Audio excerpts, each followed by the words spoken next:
Hello friends, I am back with another video. और बात करेंगे इसमें H P U M Ed entrance exam 2025 के बारे में। हम डिस्कस करेंगे इसमें कि कैसा पेपर आया था। इसके अलावा हर एक क्वेश्चन का डिटेल्ड एनालिसिस होगा इसमें। हर एक क्वेश्चन का हम डिटेल्ड एनालिसिस करेंगे कि कौन सी यूनिट जो थी वो डोमिनेटिंग रही थी। और इसमें अच्छी बात एक ये थी कि 80% क्वेश्चन उसी सीरीज से आए थे जो मैंने आपको बताई थी। एमएड एंट्रेंस की जो मेरी प्लेलिस्ट थी वो मैंने आपसे बोला था कि आप अच्छे से कर लेना, क्योंकि बहुत सारे कमीशंस आए थे और वो सारे कमीशंस के आंसर्स वहां से हो जाने थे। कुछ आईसीटी के इम्पोर्टेंट कह सकते हैं हम, या फिर थोड़े लो लेवल ही थे, इम्पोर्टेंट इन द सेंस कि वो हम जनरल लाइफ में भी चीज़ें सीखते हैं। आईसीटी बेस्ड वो चीज़ें आई थी। और जो थोड़े बहुत फिलोसफिकल क्वेश्चंस थे वो हम कॉमन सेंस के बेसिस पर भी लगा सकते थे। तो ओवरऑल पेपर काफ़ी इजी था, जिससे ये पता चलता है कि एक्सपेक्टेड कट ऑफ काफ़ी हाई जाने वाली है। और कट ऑफ क्या होगी ये भी हम लास्ट में डिस्कस करेंगे।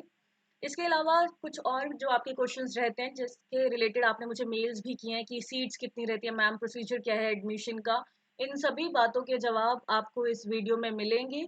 और कुछ लोगों का कहना है कि मैम हम सिलेक्ट हो जाएंगे या नहीं होंगे वो भी आपको पता चलेगा। एंड इन केस आपका सिलेक्शन नहीं होता है दुर्भाग्यपूर्ण, तो आपको उस केस में क्या करना चाहिए इस बात का जवाब मैं आपको दूंगी।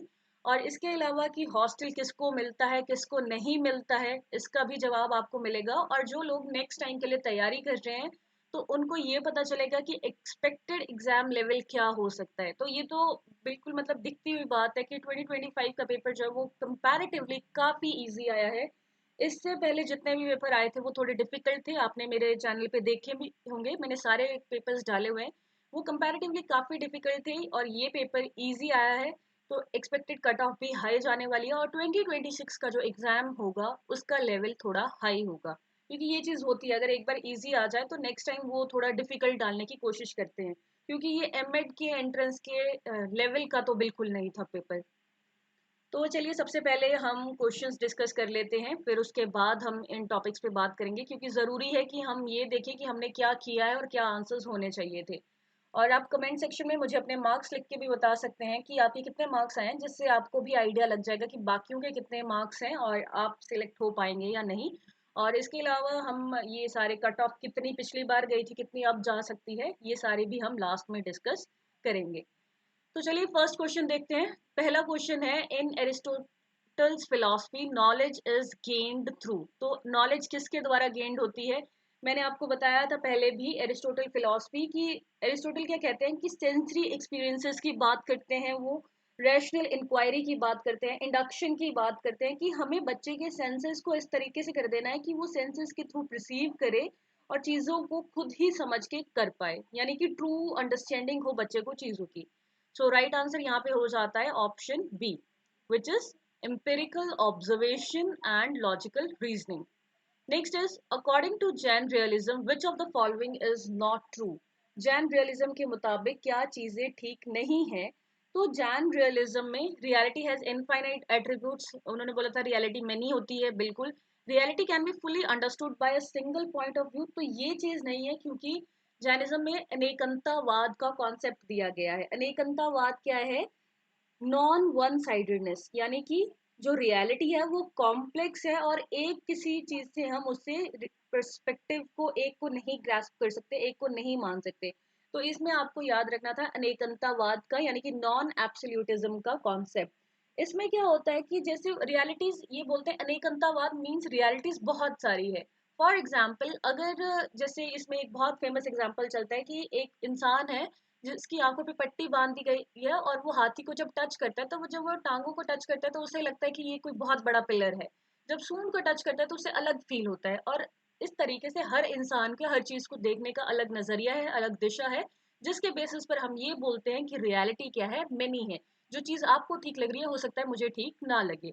तो इसमें आना था अनेकंतावाद का कॉन्सेप्ट। तो ऑप्शन नंबर बी जो है वो गलत है, क्योंकि ये बोल रहा है कि एक सिंगल व्यू पॉइंट से हम रियलिटी को समझ सकते हैं, बल्कि ऐसा नहीं है। अगर ऐसा होता तो हमें इतनी सारी फिलोसफीज की, इतने सारे इजम्स की जरूरत क्यों पड़ती।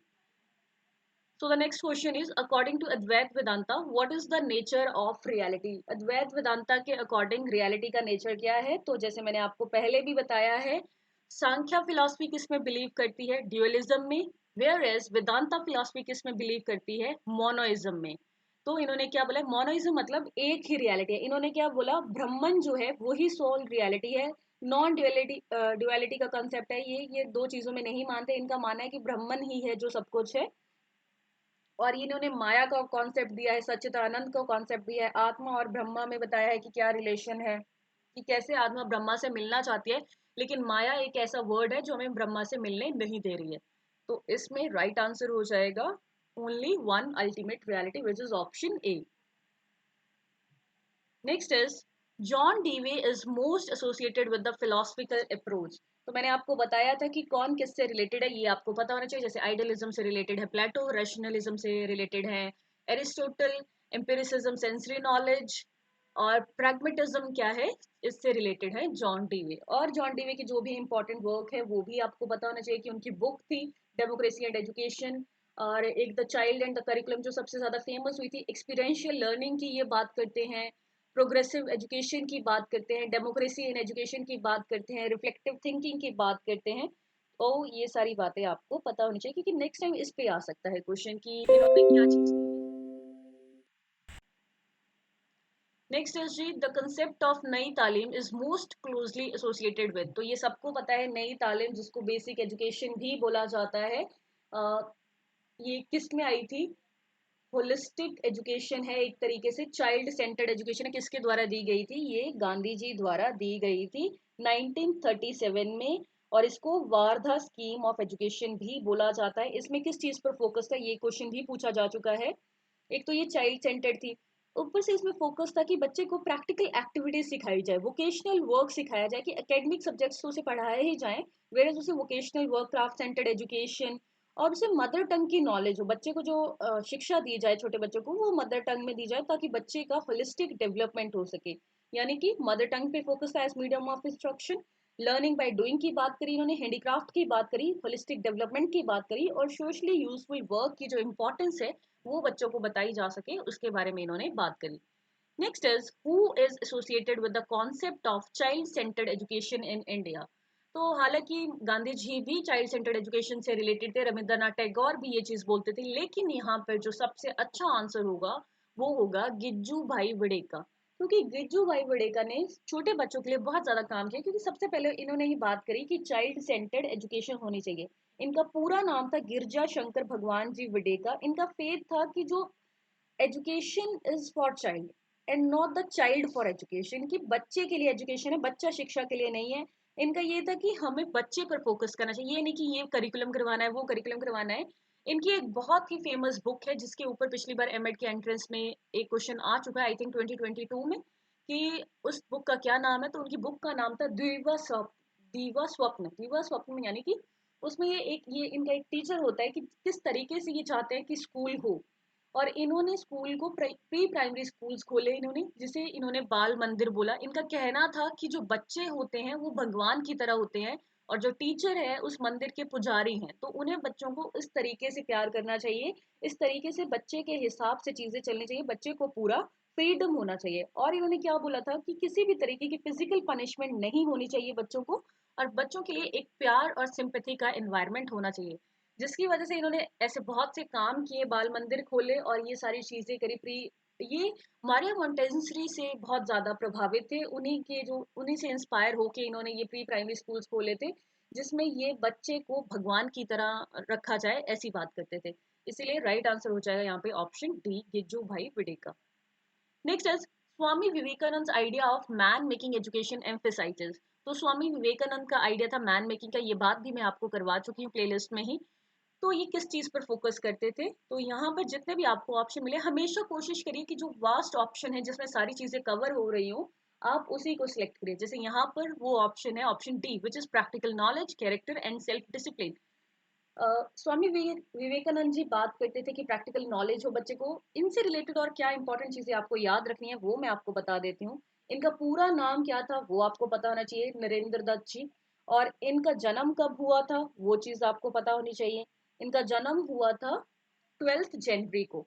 तो 12th जैन, फुल डेट अभी मुझे ध्यान नहीं आ रही है, तो आप वो चीज़ देख लीजिएगा 12th जैन को। और इनके बर्थडे को नेशनल यूथ डे बोला जाता है, क्योंकि इन्होंने काफ़ी ऐसे काम किए और यूथ के रिलेटेड कैसा होना चाहिए, ये सारी चीज़ें भी काफ़ी बोली। इनके बर्थडे को नेशनल यूथ डे के रूप में मनाया जाता है, तो ये चीज़ आपको पता होनी चाहिए।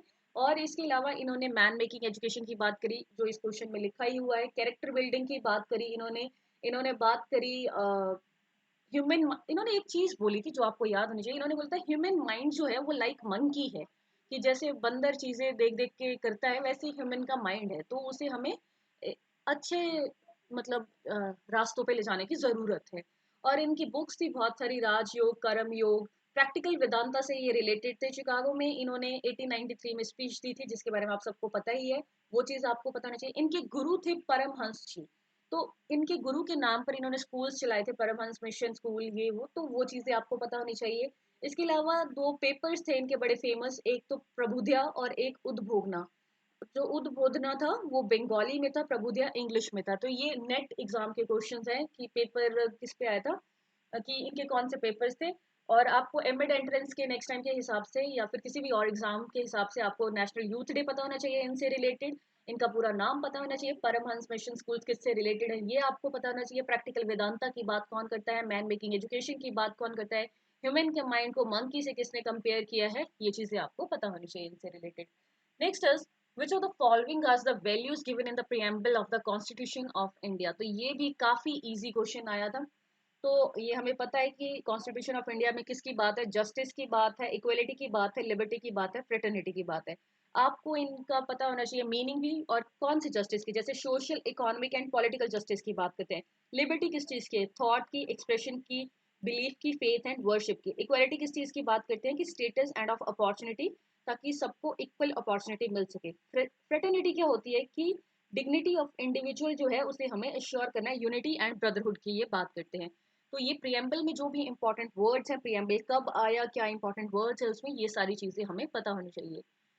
Next is, which part of the Indian Constitution emphasized that the state should endeavor to provide education to all children up to the age of 14। तो किस में ये बात हुई थी, अगर आपने थोड़े भी आर्टिकल्स पढ़े हैं तो मैंने आपको बहुत बार ये चीज़ करवाई हुई है, और प्लेलिस्ट में भी इससे रिलेटेड वीडियोस भी है, फंडामेंटल राइट्स पर भी, fundamental videos, sorry, fundamental duties पर भी। और ये किस चीज़ में ये बात आती है, ये आपको भी मैंने बताया था कि डीपीएसपी भी क्या होते हैं, जब मैंने फंडामेंटल राइट्स एंड ड्यूटीज की बात करी थी। तो यहाँ पर राइट आंसर हो जाएगा DPSP, directive principles of state policy. इसमें आर्टिकल 45 में ये बोला गया था कि the state to endeavour to provide free and compulsory education for all children up to the age of 14। फिर उसके बाद 86th अमेंडमेंट में इसको आर्टिकल 21A में इनकॉर्पोरेट कर दिया गया था, कि 6 से 14 साल के बच्चों को फंडामेंटल राइट है कि उन्हें शिक्षा मिले। और पहले इसकी बात किसमें हुई थी, आर्टिकल 45 में, DPSP. So the right answer would be option B. Next is, which of the following statement explain education as an social change, is an agent of social change। तो कौन सा ऑप्शन इसमें सबसे पहले आपको देखना है कि ब्रॉडर ऑप्शन कौन सा है। इट रीइंफोर्स एग्जिस्टिंग इनइक्वालिटीज क्यों चाहिए हमें, मेंटेनिंग द स्टेटस क्यों, या फिर कल्चरल मोबिलिटी। यहाँ पर सबसे बढ़िया ऑप्शन क्या है, promotes critical thinking and challenges the Orthodox norms prevailing in the society. क्योंकि एजुकेशन क्या है, एक तरीके का कैटलिस्ट होता है सोशल चेंज के लिए, हम ऐसा बोलते हैं। इससे हम क्या है, इंडिविजुअल्स को एम्पावर कर सकते हैं, सोसाइटीज को ट्रांसफॉर्म कर सकते हैं, जो मार्जिनलाइज्ड ग्रुप्स हैं उन्हें हम ऊपर ला सकते हैं, या फिर डेमोक्रेटिक आइडियाज जो है, critical thinking, decision making skills, civic participation, ये सारी चीजें ला सकते हैं। एक डेमोक्रेटिक एनवायरनमेंट क्रिएट कर सकते हैं, जो सोसाइटल डिवाइड्स हैं सोशो इकोनॉमिक ग्रुप्स के बेसिस पर, उनको कम कर सकते हैं। जो ट्रेडिशनल बिलीव्स हैं, जो ऑर्थोडॉक्स सिस्टम है, जो लोगों को कहीं ना कहीं आगे आने से रोक सकता है, उसको चैलेंज कर सकते हैं। हम लोगों के एटीट्यूड में, लोगों के बिहेवियर में चेंज ला सकते हैं, एक स्किल्ड वर्कर्स बना सकते हैं, हम स्किल्ड फोर्स तैयार कर सकते हैं, और सोशल जस्टिस और इक्वलिटी को भी हम बढ़ावा दे सकते हैं। तो इस तरीके से right option would be option C. Next is, which of the following statement about education's role in promoting national welfare is not true। इनमें से नॉट वाले ऑप्शन पे आपको ज्यादा ध्यान रखना है कि इसमें से क्या चीज सही नहीं है। तो इसमें क्या चीज सही नहीं है, कि help in maintaining the gap between social strata in communities. तो हम ये तो नहीं चाहेंगे कि जो है एक सामाजिक स्तर के बीच अंतर बना रहे। हम तो यही चाहते हैं कि अंतर कम हो और इक्वालिटी आए, इक्विटी आए। So the right answer would be option C. Next is, in sociological terms, the interaction of individuals within an educational settings helps primarily in, तो किस चीज में मदद करती है ये? तो एंशियस होने के लिए तो हम कुछ नहीं करेंगे कि हमें क्या बच्चे को और ज्यादा एंशियस करना है, और ज्यादा मतलब एक बुरे नेचर वाला आक्रामक बनाना है, बिल्कुल नहीं। हमें क्लास डिवीजन भी नहीं बढ़ानी है, हमें लोगों को आइसोलेट भी नहीं करना, हमें क्या करना है, social skills and cooperative norms का ध्यान रखना है। क्योंकि टीचर क्या कर सकता है कि बच्चों के अंदर एक सेंस ऑफ बिलोंगिंगनेस ला सकता है, क्रिटिकल थिंकिंग ला सकता है, जो स्टीरियोटाइप्स हैं उनसे बच्चे दूर जाएं, तो सोशल स्किल्स बच्चों में डेवलप कर सकता है कि कैसे किसके साथ कितनी बात करनी है, एम्पैथी ला सकता है बच्चों में। एक पॉजिटिव रोल मॉडल की तरह टीचर जो है बच्चों के लिए काम कर सकता है।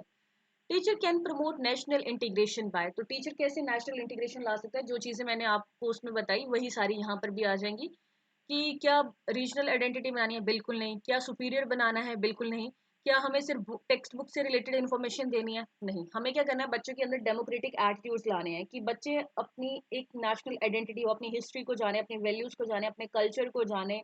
बच्चे सोशल इश्यूज के बारे में बात कर पाए, जो हिस्टोरिकल इवेंट्स हैं उनके बारे में उन्हें नॉलेज हो, क्या चीज़ मेरी अपनी है, किसको कितनी वैल्यू देनी है, वो चीज़ बच्चे में हो। एक कॉपरेशन और कोलैबोरेशन की भावना हो कि मुझे दूसरों को साथ लेके चलना है, कंपटीशन की भावना ना हो, दूसरों को समझे, एम्पैथी हो, सिंपैथी हो दूसरों के लिए, अडेप्टेबिलिटी हो, कैसे किससे कितनी बात करनी है, ये चीज़ बच्चों को पता हो। तो हम बच्चों के अंदर डेमोक्रेटिक एटीट्यूड लाना चाहते हैं। So the right answer is option A. Next is, the primary target age group of the national adult education programme was, तो इसमें अगर आप देखेंगे तो ऑप्शन में चिल्ड्रन अंडर 14 ईयर्स है, सीनियर सिटीजन है, यूनिवर्सिटी स्टूडेंट्स है, एडल्ट एज्ड 15 to 35 ईयर्स है। तो राइट आंसर वुड बी एक, तो एडल्ट एजुकेशन प्रोग्राम के लिए बात हो रही है। तो एडल्ट एजुकेशन प्रोग्राम कब आया था, आपको ये चीज़ पता होनी चाहिए कि एडल्ट एजुकेशन प्रोग्राम आया था 1977 में, और 1984 के इतने टाइम तक हमें ये चीज़ें पानी है।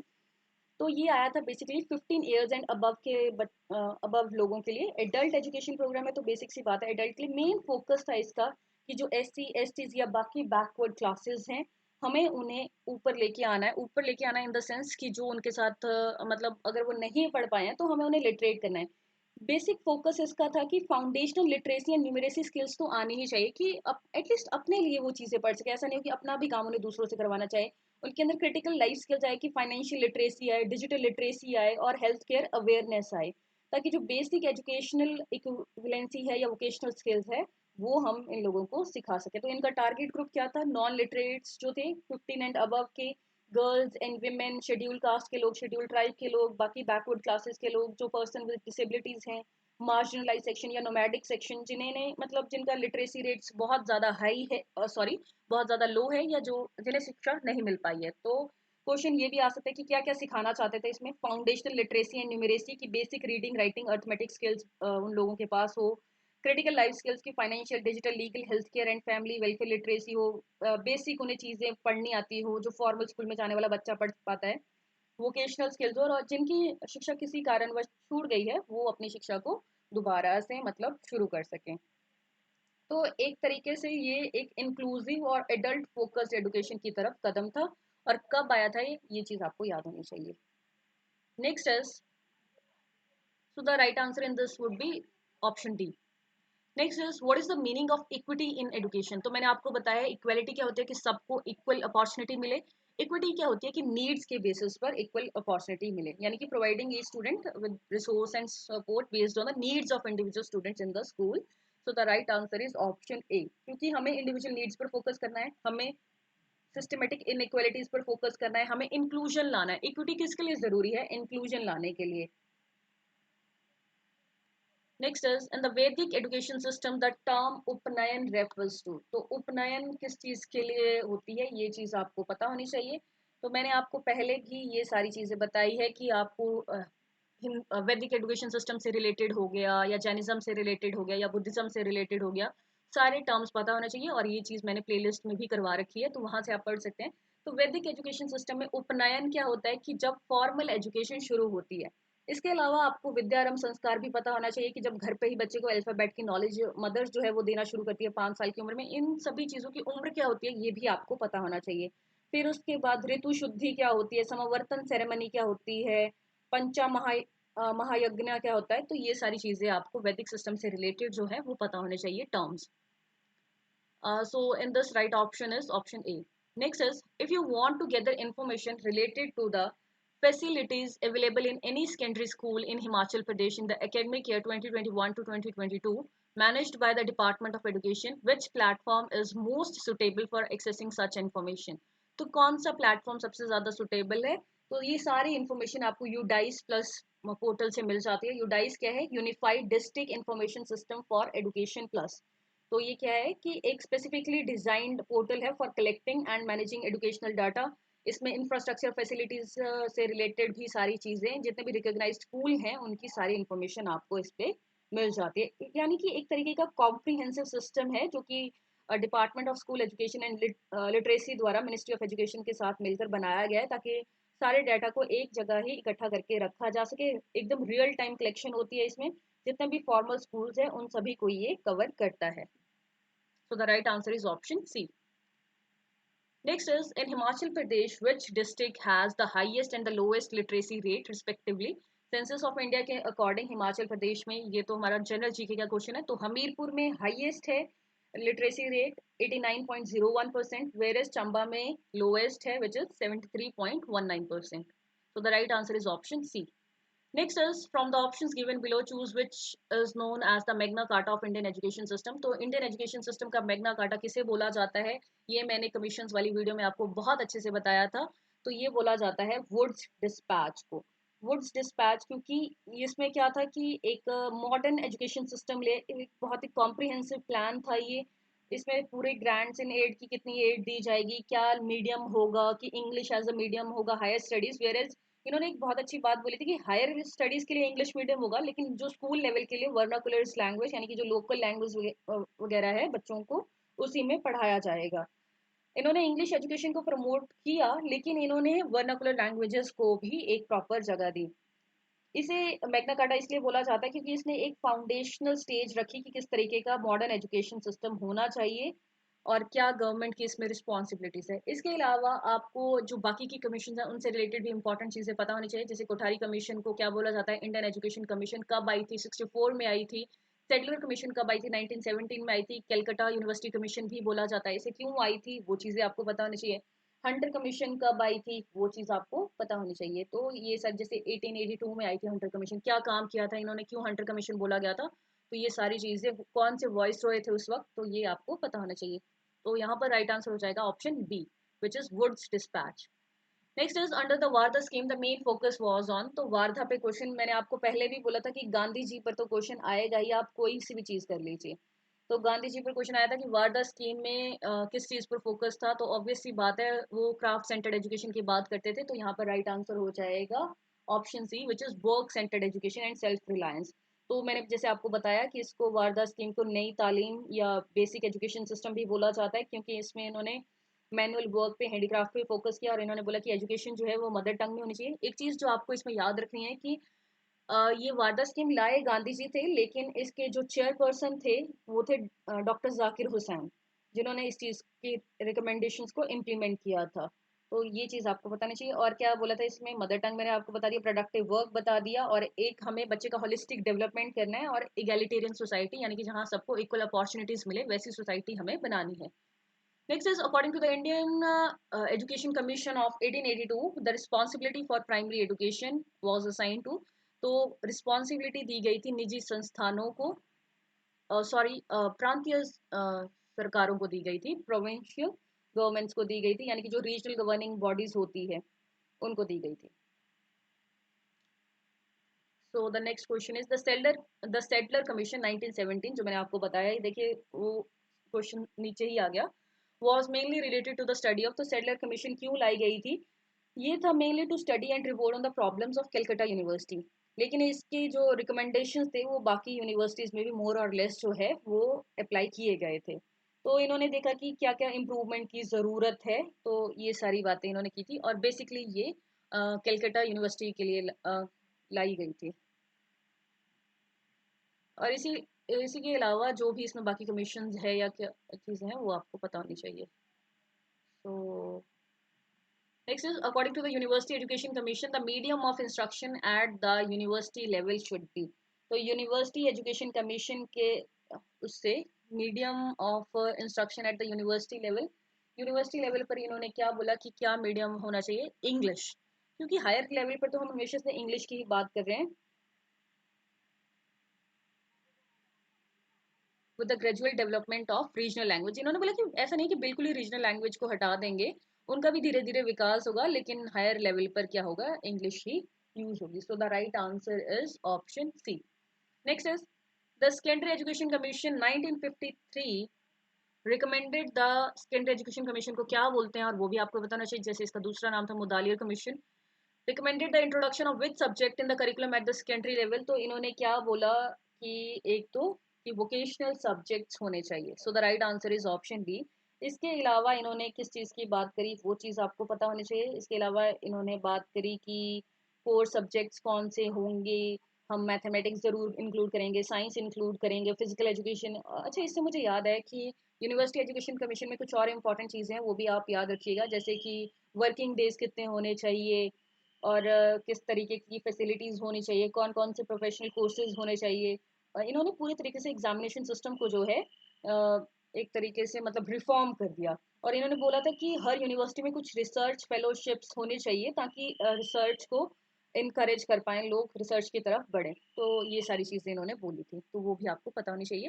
यानी कि यूनिवर्सिटी एजुकेशन कमीशन ने सेकेंडरी एजुकेशन कमीशन की बात करें तो जैसे मैंने बोला, इसे मुदालिर कमीशन भी बोला जाता है। इन्होंने mathematics, general science, social studies इन सब पर बात करी, मदर टंग भी होनी चाहिए, हिंदी और फॉरेन लैंग्वेज भी होनी चाहिए, ये सारी चीज़ें भी बोली इन्होंने।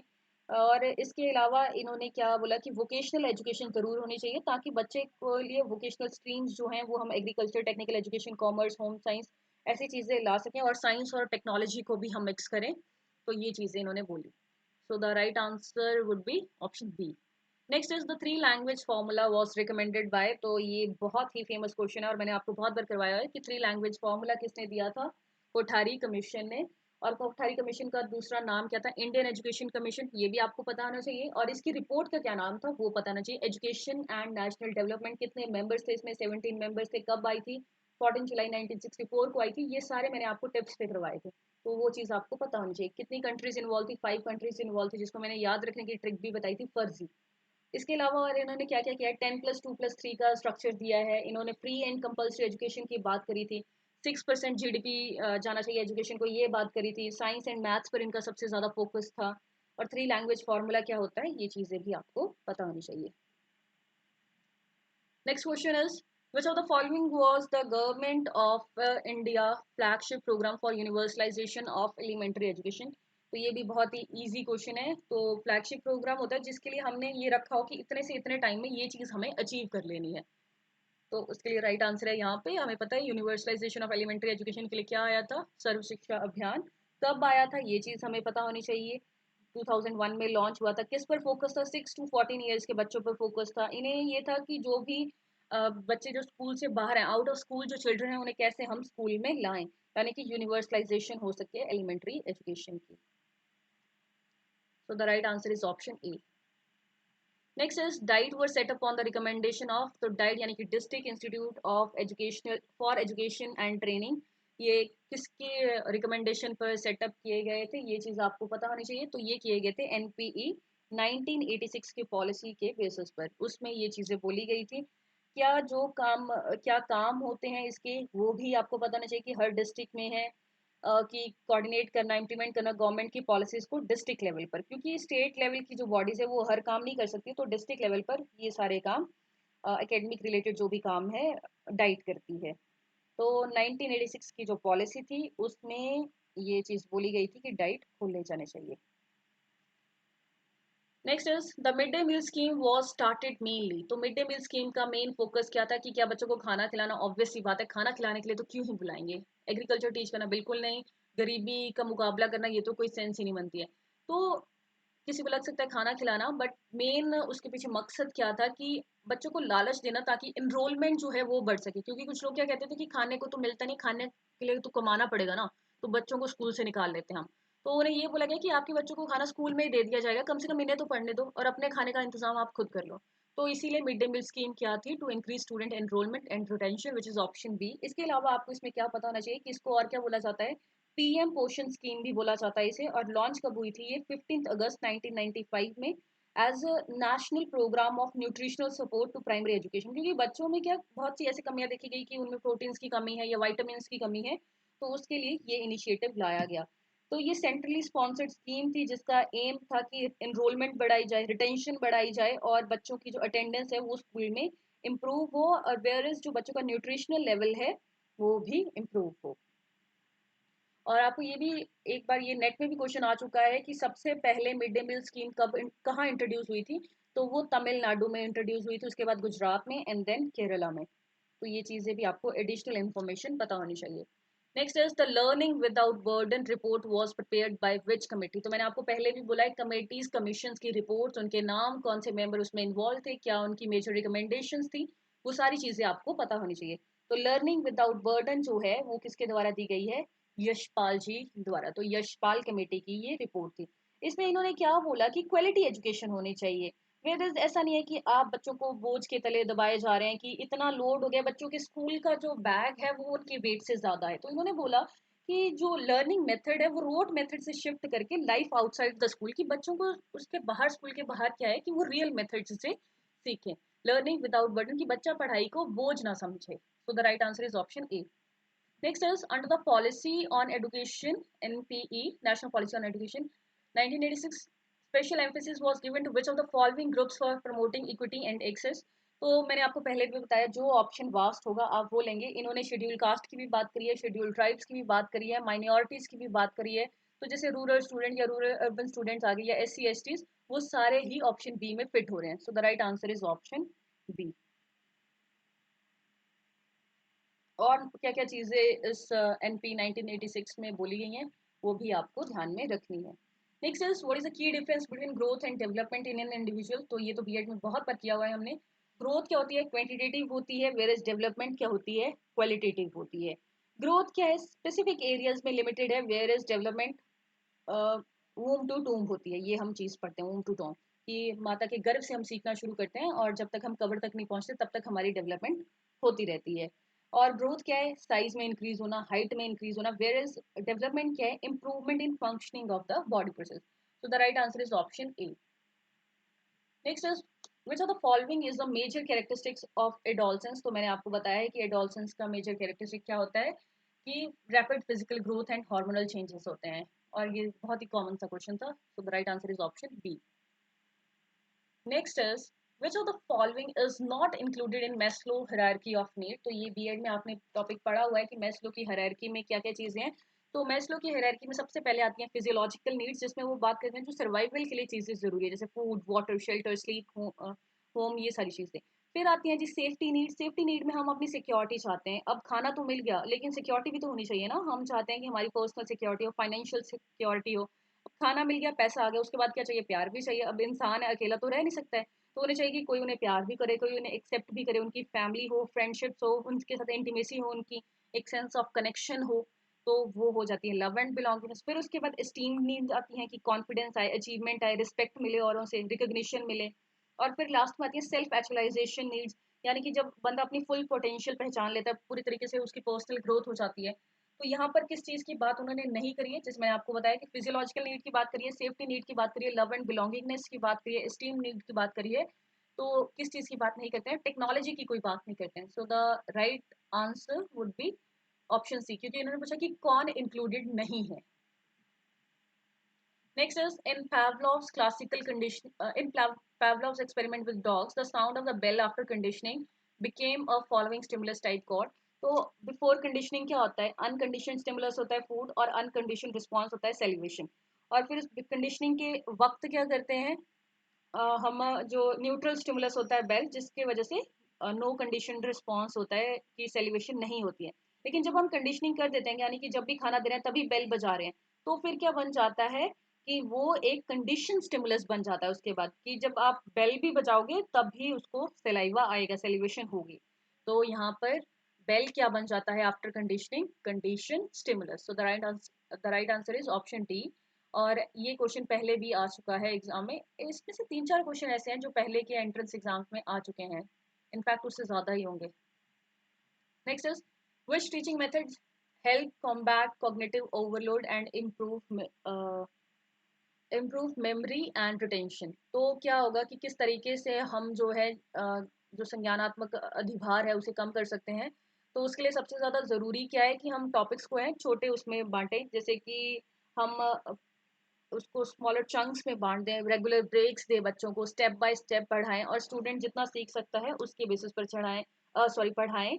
और जैसे कि हम एड्स यूज करें, अलग अलग मिनिमाइज करें डिस्ट्रैक्शन को, बच्चे के ऊपर वो लोड ना हो, और बच्चे को माइंडफुलनेस और रिलैक्सेशन के बारे में बताएं, बच्चे की प्रॉपर स्लीप हो, और चीज़ें हम सिंपल तरीके से पढ़ाएं, कॉन्टेक्स्ट बताएं चीज़ों का, मल्टीपल चैनल जितना हम यूज़ करेंगे उतनी बच्चे के लिए आसान होगी चीज़ें समझना।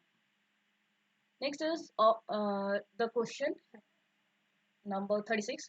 A student is motivated to study hard for the upcoming exam because it will help him or her to earn a scholarship. This is an example of कि बच्चा बहुत मेहनत करना चाहता है, मोटिवेटेड है क्योंकि उसे स्कॉलरशिप मिलेगी। तो मैंने आपको बताया था 2 तरीके की मोटिवेशन होती है, एक इंट्रिंसिक, एक एक्सट्रिंसिक। यहीं पर अगर उसने मतलब क्वेश्चन में ये मेंशन होता कि बच्चा कुछ लर्न करने के लिए, कि मतलब चीज़ें सीखने के लिए पढ़ रहा है क्योंकि उसे ज़िंदगी में बहुत आगे जाना है, तो ये हो जाता है इंट्रिंसिक मोटिवेशन, कि वो दिल से ये चीज़ करना चाहता है। वेयर एज यहाँ पर उन्होंने क्या वर्ड ऐड कर दिया कि स्कॉलरशिप चाहता है। जैसे कुछ लोग नेट का एग्जाम क्वालिफाई करना चाहते हैं जेआरएफ का, ताकि उन्हें 5 साल के लिए स्कॉलरशिप मिल जाए।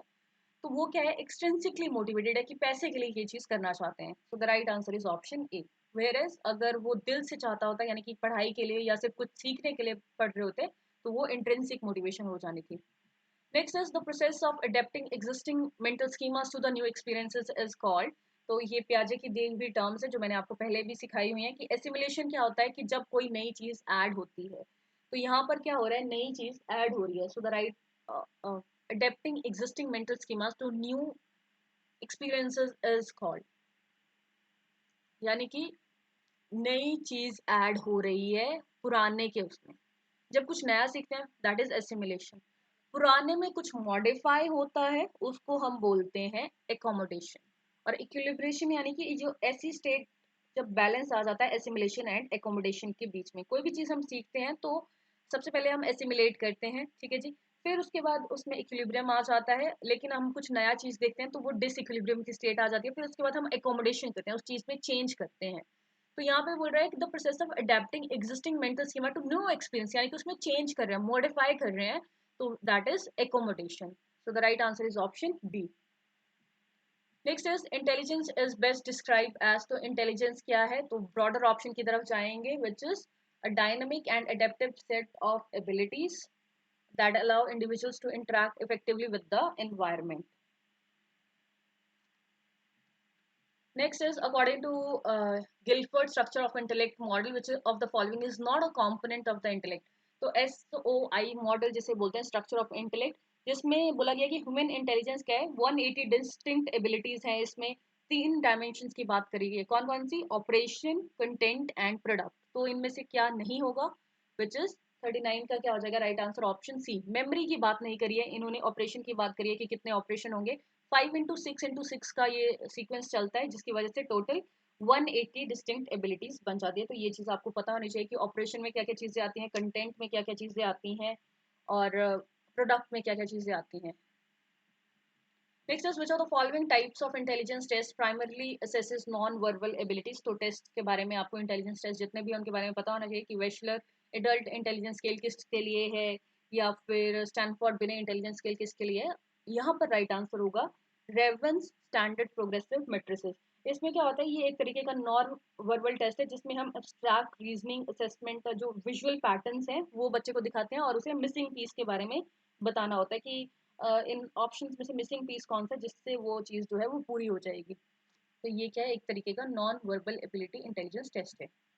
Next is which of the following technique is most learner centred for exceptional children. तो सबसे पहले तो आपको पता होना चाहिए कि एक्सेप्शनल चिल्ड्रन क्या होते हैं। एक्सेप्शनल चिल्ड्रन में वो बच्चे आते हैं जो किसी भी तरीके से डेविएट कर रहे हैं, जैसे कि फिजिकली, इंटेलेक्चुअली, सोशली या इमोशनल डेवलपमेंट के उस पर, यानी कि या तो वो इकोनॉमिकली वीकर सेक्शन से हैं, या फिर बहुत ही इंटेलेक्चुअली डिसेबल हैं या फिर लर्निंग डिसेबल है या कुछ और डिसऑर्डर है बच्चे को, तो वो सारे बच्चे, या फिर बहुत ही ज़्यादा इंटेलिजेंट है, यानी कि जो नॉर्मल बिहेवियर से थोड़ा डिफरेंट बिहेव करते हैं, तो उनके लिए क्या करना पड़ेगा। अब अलग है बच्चा, तो ऐसे बच्चे के लिए क्या है, अलग से चीज़ें करनी पड़ेंगी। तो इंडिविजुअलाइज्ड एजुकेशन प्रोग्राम अप्रोच रखनी पड़ेगी कि बच्चे की नीड्स के हिसाब से, जितनी बच्चे की ज़रूरत है उस हिसाब से हम उसके लिए चीज़ें डिज़ाइन करें। तो the right answer is option C. Next is which of the following is an example of method used to assess personality। तो पर्सनैलिटी को असेस करने के लिए कौन सा मेथड यूज होता है। तो एक टेस्ट होता है रॉशर इंक ब्लॉट टेस्ट, जो एक तरीके का साइकोलॉजिकल टेस्ट है, जिसमें उनको इमेजेस दिखाई जाती है और उन्हें बताना होता है कि उन इमेजेस को देखकर वो क्या समझ रहे हैं। और इसमें एक बार ये भी क्वेश्चन आया था कि कितने इंक ब्लॉट्स होते हैं। तो इसमें 10 स्टैंडर्डाइज इंक ब्लॉट्स होते हैं, जिसमें कुछ ब्लैक होते हैं, कुछ व्हाइट होते हैं और कुछ कलर्ड होते हैं। और बच्चे को वो दिखाया जाता है और उन्हें बोला जाता है कि उनसे तुम क्या समझ रहे हो। तो उसके बेसिस पर उसकी पर्सनैलिटी के बारे में पता किया जाता है कि बच्चा कैसा है, किस तरीके से चीज़ों को समझ रहा है, किस तरीके से चीज़ों को देख रहा है। Next is who categorise personality into introvert and extrovert types. तो ये चीज़ आपने अगर पर्सनैलिटी का कभी भी कुछ भी पढ़ा है तो उससे आपको पता होगा कि इसमें क्या होता है। ये मतलब किसने दी थी, तो कार्ल जंग्स ने ये दी थी। इसके अलावा आपको पता होना चाहिए कि सिगमंड फ्राइड ने क्या दिया है, थ्योरी ऑफ साइकोसेक्सुअल डेवलपमेंट, जिसमें oral anal phallic latency genital stage के बारे में बात करी है, ईगो सुपर ईगो के बारे में बात करी है उन्होंने। जंग ने क्या बोला है, इंट्रोवर्ट्स होते हैं और एक्सट्रोवर्ट्स। इंट्रोवर्ट्स क्या होंगे, जो कि अपना टाइम रीडिंग राइटिंग यानी कि अकेले रहने में व्यतीत करते हैं और दूसरों के साथ कम बात करते हैं। वेयर एक्सट्रोवर्ट क्या है, जिन्हें मतलब पार्टीज वगैरह में नेटवर्क्स बनाने में बड़ा मजा आता है, दूसरों के साथ कन्वर्सेशंस में बड़ा मजा आता है। वेयर इन्होंने बोला था कि एक बीच के होते हैं एम्बिवर्ट्स, जो यानी कि पूरा बैलेंस बना के चलते हैं कि पार्टीज वगैरह में भी इंजॉय करते हैं, लेकिन जब उन्हें लगता है कि उन्हें मी टाइम चाहिए तो वो मी टाइम भी बिताते हैं। तो ये टाइप्स कार्ल जंग्स ने बताई थी। इसके अलावा जो ऑप्शंस दिए हैं उनसे रिलेटेड चीज़ें भी आपको पता होनी चाहिए कि जैसे एलपॉट की ट्रेट थ्योरी थी, जिसमें उन्होंने कार्डिनल सेंट्रल और सेकेंडरी ट्रेट्स के बारे में बात करी थी। एरिक एरिक्सन की theory of psycho social development है, जिसमें उन्होंने साइको सोशल डेवलपमेंट, जिसमें उन्होंने कुछ स्टेजेस की बात करी है, कितने स्टेजेस हैं, क्या क्या कॉन्फ्लिक्ट्स आते हैं, तो ये सारी चीज़ें आपको पता होनी चाहिए। Next is the purpose of guidance services in education is. तो एजुकेशन में गाइडेंस क्यों होगी, ये हमें पता ही है कि अब पनिशमेंट या किसी और चीज़ के लिए तो नहीं होंगी, ऑब्वियस सी बात है, educational vocational and personal decisions लेने के लिए। Next is what is the mode of the following set of data. तो ये बहुत ही मतलब फिफ्थ सिक्स लेवल का क्वेश्चन है। मोड कैसे पता करते हैं हम, कि जो नंबर सबसे ज़्यादा रिपीटेड आइटम जो होती है वो, तो यहाँ पर रिपीटेड आइटम क्या है, 12। So the right answer is option D. Next is how many sub values are listed by NCERT. तो इस क्वेश्चन पर थोड़ा सा संशय बना हुआ है, क्योंकि इसका डायरेक्ट आंसर मुझे कहीं नहीं मिला। अगर आपको मिला तो आप बता सकते हैं। तो इसमें एक जगह 88 बता रहे हैं कि सब वैल्यूज हैं, वेयर एज एक जगह मैंने देखा था कि वहाँ पे उन्होंने बोला कि 83 हैं सब वैल्यूज। तो हो सकता है 83 या 88 में से कोई एक आंसर हो। So the next is which of the following are not the universal values listed by Gokak committee. तो कौन सा वैल्यू नहीं है। तो गोकक कमेटी में truth, righteous conduct, peace, love and non violence की बात करी थी। तो गुडनेस का कोई ऐसे एग्जैक्ट टर्म नहीं दिया उन्होंने। तो यहाँ पर राइट आंसर हो जाएगा option B. Next is what is the primary need for the education of human values in an individual life. तो हमें इंसान को ह्यूमन वैल्यूज सिखाने की ज़रूरत क्यों है, ये चीज़ इन्होंने पूछी है। क्योंकि ह्यूमन वैल्यूज से क्या होगा कि एक तो ऑलराउंड डेवलपमेंट होगी बच्चे की, क्योंकि और यहाँ पर सबसे वास्ट हमें क्या मिलता है ऑप्शन, वो चीज़ हमें देखनी है। तो सबसे वास्ट क्या है कि इंडिविजुअल स्ट्रॉन्ग मॉरल कैरेक्टर हो उसका, रिस्पॉन्सिबिलिटी समझे उसकी, क्योंकि ये एक तरीके से हमें ग्लोबल सिटीजनशिप की तरफ लेके जाती है। सोशल इश्यूज को कैसे एड्रेस करना है ये बताती है। हारमोनी में कैसे रहना है दूसरों के साथ, कैसे दूसरों को ये सक्सेस देख के खुश होना, ये नहीं कि हम जल रहे हैं दूसरों से, वैसा नहीं करना है। एक कोऑपरेटिव और कोलैबोरेटिव लर्निंग का एनवायरनमेंट क्रिएट करना है, यानी कि एक तरीके से होलिस्टिक डेवलपमेंट की तरफ ये हमें लेके जाती है। Next is which constitutional value is most relevant today for promoting freedom of expression in public discussion and debates। तो जब मैंने आपको वैल्यूज बताई उसमें मैंने बताया कि लिबर्टी में क्या है कि हमें फ्रीडम है कि हम थिंक कर सकें, एक्सप्रेस कर सकें अपनी बात को, और हम जो है एक freedom of thought, expression, belief, faith and worship जो है वो हमारे पास है। इसी तरीके से आपको कौन सी इक्वलिटी, जस्टिस, फ्रेटर्निटी, इन सब के मीनिंग भी पता होने चाहिए। Next is which of the following teaching strategy best supports value education.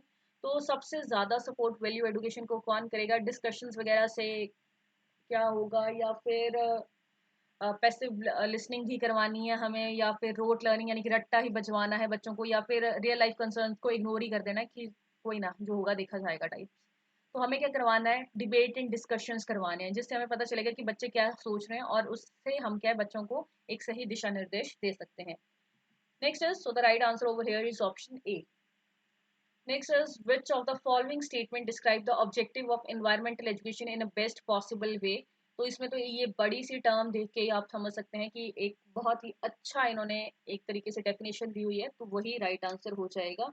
और हमें पता होना चाहिए कि हम क्या एक तो सेंसिटिविटी लाना चाहते हैं बच्चों के अंदर, और जहाँ पर भी सिर्फ ओनली वाला ऑप्शन हो वो आप कभी नहीं सेलेक्ट करेंगे। मोस्ट ऑफ द केसेस में सिर्फ ओनली वाला ऑप्शन ठीक नहीं होता है, जिसमें सबसे ज़्यादा टर्म्स आई होती हैं और वो टर्म्स जस्टिफाई कर रही होती हैं उस स्टेटमेंट को, वो आपने लेनी होती है। So here right answer would be option A. Next is, which of the following is the most polluted city in Himachal Pradesh? तो हिमाचल प्रदेश में सबसे ज़्यादा पॉल्यूटेड कौन सी सिटी है? वो है बद्दी। बद्दी क्यों है? क्योंकि ये इंडस्ट्रियल एरिया है और उतने अच्छे से डेवलप नहीं किया गया है। लाइक इसमें फार्मास्यूटिकल्स कंपनीज है, बहुत सारी अनप्लान डेवलपमेंट है, जो AQI रीडिंग्स है यानी कि एयर क्वालिटी इंडेक्स जो उसकी रीडिंग्स बहुत ज़्यादा हाई जाती हैं। तो इस तरीके से बद्दी जो है वो मोस्ट पॉल्यूटेड सिटी है हिमाचल प्रदेश की। Next is, what does sustainable development goal 13 mainly call for? तो सस्टेनेबल डेवलपमेंट गोल किस चीज़ के लिए है? Taking urgent action to combat climate change and it impact. तो इसमें आपको SDG और MDGs के बारे में पता होना चाहिए कि कितने MDGs हैं। जैसे MDGs क्या है? मिलेनियम डेवलपमेंट गोल्स, 8 गोल्स हैं, कब आए थे? 2000 से लेके 2015 तक के लिए। फिर क्या है? सस्टेनेबल डेवलपमेंट गोल आए उसके बाद, जिसमें कितने थे? 17 गोल थे, और काफी सारे सब गोल्स भी हैं जो कि 2015 से लेके 2030 तक के लिए आए। तो यहाँ पर राइट आंसर, ये तो फैक्ट बेस्ड क्वेश्चन, अगर आपको पता है तो पता है, अदरवाइज नहीं पता है। तो यहाँ पर राइट आंसर है option D, which is taking urgent action to combat climate change and its impact. Next is, which of the following is the major cause of acid rain? तो एसिड रेन का major cause क्या है? आपको पता है sulphur dioxide and nitrogen oxides acid rain के major cause है। आपको पता होना चाहिए एसिड रेन क्या होती है, कि जब जो रेन है उसका पीएच लेवल जो है वो 5.6 से नीचे चला जाता है। क्यों होती है? फॉसिल फ्यूल्स की वजह से होती है, जो इंडस्ट्रियल एमिशंस होते हैं, पॉल्यूटेंट्स जो होते हैं उसकी वजह से होती है, वॉल्केनिक इरप्शंस की वजह से भी हो सकती है। और सल्फर डाइऑक्साइड और नाइट्रोजन ऑक्साइड जब एटमॉस्फेयर में बहुत ज़्यादा हो जाते हैं उसकी वजह से हो जाती है, जिसकी वजह से जब रिएक्शन होता है उसको वाटर के साथ, तो सल्फ्रिक एसिड और नाइट्रिक एसिड बनता है। तो ये सारे क्या कहते हैं, इकोसिस्टम को बहुत ज़्यादा डैमेज करते हैं। जो मॉन्यूमेंट्स हैं उनकी करोजन हो जाती है, ह्यूमन हेल्थ पे बहुत ज़्यादा फर्क पड़ता है। तो ये कुछ जो सिंपल से इन्वायरमेंट से रिलेटेड प्रॉब्लम्स हैं या टॉपिक्स हैं वो आपको पता होने चाहिए। Next is, when was the universal declaration of human right adopted by the United nation general assembly? तो ये भी डायरेक्ट फैक्ट बेस्ड क्वेश्चन था कि सेकेंड वर्ल्ड वॉर के बाद ये चीज़ हुई, कब हुई? 10 दिसंबर 1948 को। सो the right answer is option D. Next is, which social reformer is known for his role in advocating for the abolition of untouchability and the upliftment of Dalits in India? तो ये हम सबको ही पता है कि किनको सबसे ज़्यादा ऐसे इस चीज़ का सामना करना पड़ा था, और उन्होंने बोला था कि मैं अपनी शिक्षा से इतना ऊपर उठ जाऊंगा कि ये जाति पाति से बहुत आगे बढ़ जाऊंगा। तो उन्हें इतना डिस्क्रिमिनेशन फेस करना पड़ा था, इसीलिए उन्होंने ये सब के लिए बहुत ज़्यादा काम किया कि अनटचेबिलिटी जो है इसे ख़त्म कर दिया जाए, जो दलित्स हैं उन्हें ऊपर लाया जाए। जो रिजर्वेशन है वो भी इन्हीं की वजह से शुरू हुई थी। इसीलिए जो रिजर्व कास्ट वाले लोग हैं वो इन्हें भगवान मानते हैं, क्योंकि इन्होंने बहुत कुछ काम किया है उन लोगों के लिए जो उनके साथ भेदभाव हो रहा था, जो अपमान का उन लोगों को सामना करना पड़ रहा था वो ना करना पड़े। इसके लिए BR अम्बेडकर जी ने बहुत सारे काम किए। So the right answer is option B. Next is, in the context of human right education, role play activities are most effective because they, तो रोल प्ले एक्टिविटीज क्यों सबसे ज्यादा इफेक्टिव हो जाएंगी जी यहाँ पे? एक तो उससे क्या होगा कि स्टूडेंट को रियल लाइफ जो है वो ह्यूमन राइट सिचुएशन के बारे में पता चलेगा, एम्पैथी बिल्ड कर पाएंगे और जस्टिस एंड इक्वलिटी की इंपॉर्टेंस को जो है वो समझ पाएंगे। सो the right answer is option D. Next is, the framers of the Indian constitution borrowed the concept of fundamental rights from? तो मैंने आपको पहले भी बताया कि हमारा फंडामेंटल राइट्स कहाँ से आए हैं या फिर ड्यूटीज़ कहाँ से ली हैं, ये सारी चीज़ें हमें पता होनी चाहिए। तो कब हमारा जो कॉन्स्टिट्यूशन है वो आया था, वो पता होना चाहिए। कब वो लागू हुआ था? 26 जनवरी 1950 में, ये चीज़ पता होनी चाहिए। अडॉप्ट कब हुआ था? 26 जनवरी 1949 में, ये पता होना चाहिए हमें। कौन सी चीज़ कहाँ से आई है, ये चीज़ें भी पता होनी चाहिए। तो जैसे कि यूके से हमने क्या लिया है, यूएसए से हमने क्या लिया है, तो यूएसए से हमने लिए हैं फंडामेंटल राइट्स। आर्टिकल 12 से लेके 32 तक के जो फंडामेंटल राइट्स हैं वो हमने सब यहीं से लिए हैं। तो ये सारी चीज़ें हमें पता होनी चाहिए कि यूएसए से जो चीज़ें ली हैं, आयरलैंड से डीपीएसपी लिया है, हो सकता है अगली बार आयरलैंड से पूछ लें क्या लिया है। तो जितने भी ऑप्शंस दिए दिए हैं इनमें से सबसे हमने कुछ ना कुछ कहीं से लिया है। तो ये जो इन्होंने फंडामेंटल राइट्स की बात करी है वो हमने कहाँ से लिया है, तो इसलिए इसमें राइट आंसर हो जाएगा option A which is USA. Next is when was the protection of human right act passed in India. तो ह्यूमन राइट एक्ट कब पास हुआ था इंडिया में? 1993 में। उसके बाद उसे प्रेसिडेंट के आगे कब लाया गया था? 8 जनवरी 1994 में। उसी दिन इसे पब्लिश भी कर दिया गया था। तो ये चीज़ें आपको पता होनी चाहिए, जिसकी वजह से फिर नेशनल ह्यूमन राइट कमीशन बनाई गई थी और स्टेट ह्यूमन राइट कमीशन भी बनाई गई थी स्टेट लेवल पर काम करने के लिए। तो राइट आंसर हो जाएगा यहाँ पर 59 का option B. Next is where is the headquarter of NHRC यानी कि नेशनल ह्यूमन राइट कमीशन। मैंने आपको बोला था कि इस पे क्वेश्चन आते हैं ह्यूमन राइट कमीशन पे, अगर आपने मेरी वीडियोस ढंग से देखी हो तो सारी चीज़ें वहीं से आई है। तो नेशनल ह्यूमन राइट कमीशन का हेडक्वार्टर कहाँ है? न्यू दिल्ली में है। कब स्टैब्लिश हुई थी? 12 अक्टूबर 1993 को। एक तरीके की स्टैट्यूटरी बॉडी है ये। और क्या क्या इनके काम है, कि क्या कौन कौन इनके मेंबर्स होते हैं, तो ये सारी चीज़ें आपको पता होनी चाहिए। Next is initially educational technology was mainly focused on. तो शुरू में एजुकेशनल टेक्नोलॉजी किस चीज़ पर फोकस थी? क्या हम शुरू में चाहते थे कि एआई आ जाए? ऐसा तो किसी ने सोचा नहीं था। शुरू में क्या किया गया था? टेक्नोलॉजी का मेन फंडा यही था कि ऑडियो विजुअल एड्स के जरिए हम जो है कम्युनिकेशन को इन्हांस कर सकें, जो हमारी प्रेजेंटेशन हो उसे अच्छा कर सकें, और जो इंडिविजुअल हैं, डिफरेंट इंडिविजुअल्स हैं, उनकी नीड्स को हम कैटर कर सकें। So the right answer over here is option C which is audio visual communications media.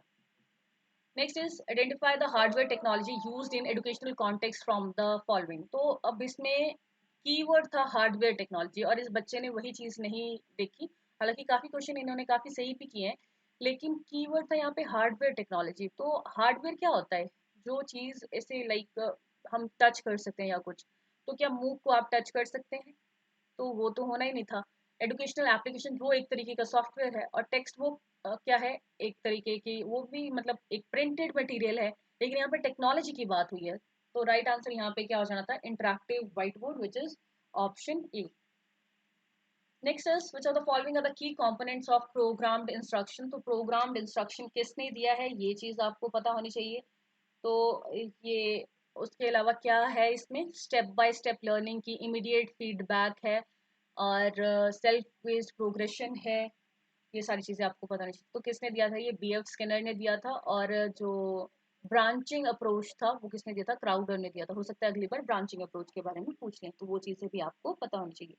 Next आ गया जी Edgar Dale cone of experience में which type of learnings involve the highest retention rate. तो Edgar Dale cone of experience क्या था, जिसमें हमें ये बताया गया था जैसे हम कंक्रीट से अब्स्ट्रैक्ट की तरफ मूव करते हैं, कैसे इफेक्टिव लर्निंग जो है वो through direct hand on activities होती है। तो यहाँ पे राइट आंसर क्या हो जाएगा? Participate in hand on experience. वो दिखती सी बात है कि जब तक हम खुद करके नहीं सीखेंगे तब तक अच्छे से चीज़ कैसे आएगी। तो इसमें इन्होंने बताया था कि किस तरीके से हम सीखते हैं, कि अगर हम सिर्फ रीड कर रहे हैं तो हम सिर्फ 10% समझ पाएंगे, अगर जो हेयर कर रहे हैं उसका सिर्फ 20% हमें समझ में आता है, वीडियोस वगैरह देख रहे हैं तो उसका 30% समझ में आता है। वेयर एज अगर हम ऐसे ही सीक्वेंस वाइज इन्होंने चीज़ें दी हैं, वेयर एज जब हम रियल एनवायरनमेंट में चीज़ें करते हैं, डू द रियल थिंग्स, तो हम उस चीज़ का 90% जो है वो अटेन कर पाते हैं। तो the right answer is option C. Next is which of the following radio broadcast services is run by IGNOU. तो इग्नू की फुल फॉर्म सबसे पहले आपको पता होना चाहिए। Indira Gandhi national open university कब आई थी? ये आपको पता होना चाहिए। 1985 में आई थी, वेयर इज आई रिमेंबर। और कुछ चीज़ें अगर बीच में गलत हो जाती हैं तो वो आप मुझे बता दीजिएगा। तो आई ट्राई कि जिनके बारे में मुझे अच्छे से पता हो मैं वही आपको बताऊँ। तो इनका रेडियो ब्रॉडकास्ट यानी कि ऑडियो चैनल के बारे में ये पूछ रहे हैं। तो ऑडियो चैनल मैंने आपको बताया है कि इनका क्या था? ज्ञान वाणी। और इनका जो वीडियो चैनल था उसका नाम था ज्ञान दर्शन। तो कब आए थे ये ज्ञान वाणी और ज्ञान दर्शन? ये चीज़ें भी आपको पता होनी चाहिए।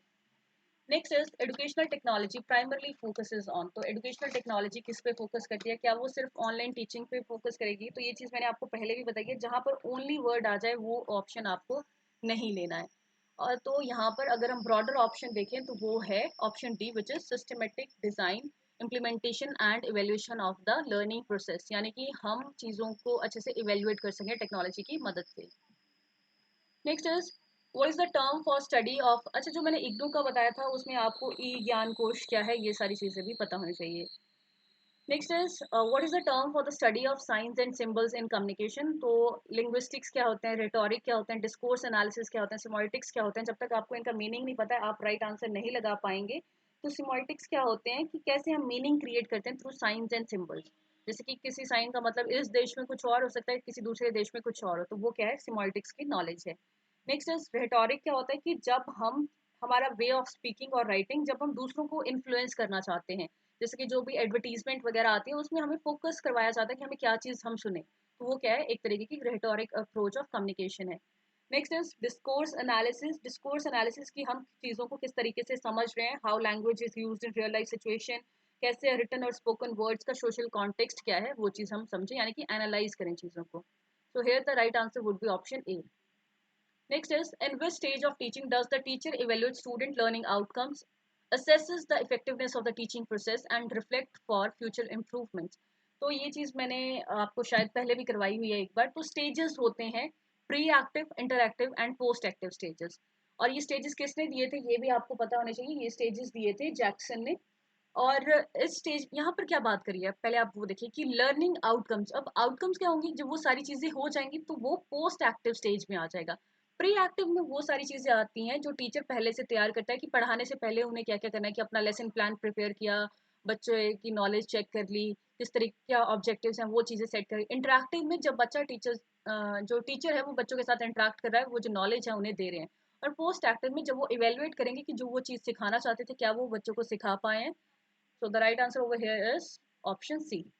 Next is, arrange the following steps of the Glasterian teaching model in the correct order. तो ये चीज़ हमें देखनी है कि ग्लासरियन टीचिंग मॉडल में क्या है। सबसे पहले क्या बोलते हैं ये कि ऑब्जेक्टिव्स चेक करो। तो ऑब्जेक्टिव किसमें, फिर उसके बाद ऑब्जेक्टिव एक बार पता चल गया हमें कि हमें क्या चीज़ पढ़ानी है, ये देखो कि स्टूडेंट क्या कर पाएंगे, क्या वो चीज़ नॉलेज उन्हें मिलेगी, किस तरीके के ऑब्जेक्टिव्स होने चाहिए, मतलब क्लियर, स्पेसिफिक और मेजरेबल ऑब्जेक्टिव्स हम बनाएंगे। फिर उसके बाद हम एंट्री बिहेवियर चेक करेंगे कि बच्चों को कितनी चीज़ आती है, उनकी प्रायर नॉलेज क्या है, क्योंकि उसकी बेसिस पर ही हम जो उनकी नीड्स है उसका पता कर सकते हैं और उसके अकॉर्डिंग ही हम अपने इंस्ट्रक्शंस टेलर्ड कर सकते हैं। फिर उसके बाद हम क्या करेंगे, इंस्ट्रक्शनल प्रोसीजर देखेंगे एंड देन लास्ट में performance assessment. So the right answer over here is option D. Next is, which of the following is not a technique of stimulus variation. इनमें से कौन सा स्टिमुलस वेरिएशन का technique नहीं है। तो using the most effective teaching method alone for the entire class duration, कि अगर हम पूरा टाइम, स्टिमुलस वेरिएशन क्या है कि हमें वेरिएशन लाते रहना अपनी क्लास में, तो कौन सा नहीं है उसमें हम क्या करते हैं कि अपनी टोन को है अप डाउन करते हैं हम, ब्लैक बोर्ड चार्ट, यानी कि मोनोटोनस नहीं होनी चाहिए class. Whereas option C क्या कह रहा है कि हमें पूरे टाइम के दौरान एक ही तरीके से, जो एक बहुत अच्छा मेथड है उसी से हम पढ़ाते रहेंगे। तो एक चीज नहीं हमें करनी है, वेरिएशन का मतलब यही है कि हमें चेंज लाना है। So here the right answer is option C, क्योंकि उन्होंने पूछा कौन सा नहीं है stimulus variation. Next is, which of the following is not a category under teacher talk in Flanders interaction analysis system. तो फियाक्स जो है ये एमएड में वैसे पढ़ाया जाता है ये टॉपिक, पर इन्होंने पहले पूछ लिया, तो ये चीज़ आपको पता होनी चाहिए कि Flanders interaction analysis category system क्या है। कि एक तरीके से इन्होंने बताया है कि टोटल कि वर्बल बिहेवियर किस तरीके से क्लास में टीचर का होता है या फिर बच्चों का होता है। तो इन्होंने वर्बल बिहेवियर के बारे में बात करी है और इसमें इन्होंने 10 कैटेगरीज दी हैं कि वर्बल बिहेवियर में क्या होता है, टीचर टॉक होता है, स्टूडेंट टॉक होता है और साइलेंस होता है। टीचर टॉक में 7 कैटेगरीज आती हैं, पीपल टॉक में 2 कैटेगरीज आती हैं और साइलेंस में यानी कि जब ना टीचर बोल रहा है ना बच्चे बोल रहे हैं, तो उस चीज को ही पूरे को हम क्या बोलते हैं, Flanders interaction analysis category system, किस तरीके से इंटरेक्शन हो रही है। इसके ही आगे गेलोवे ने बोला था कि सिर्फ वर्बल बिहेवियर से हम क्लासरूम एनवायरनमेंट का पता नहीं लगा सकते, नॉन वर्बल बिहेवियर भी उतना ही काउंट होता है कि टीचर की भाव भंगिमाएं कैसी हैं, टीचर किस तरीके से बात कर रहे हैं, क्या उनके एक्सप्रेशन है, वो भी इक्वली इंपॉर्टेंट है।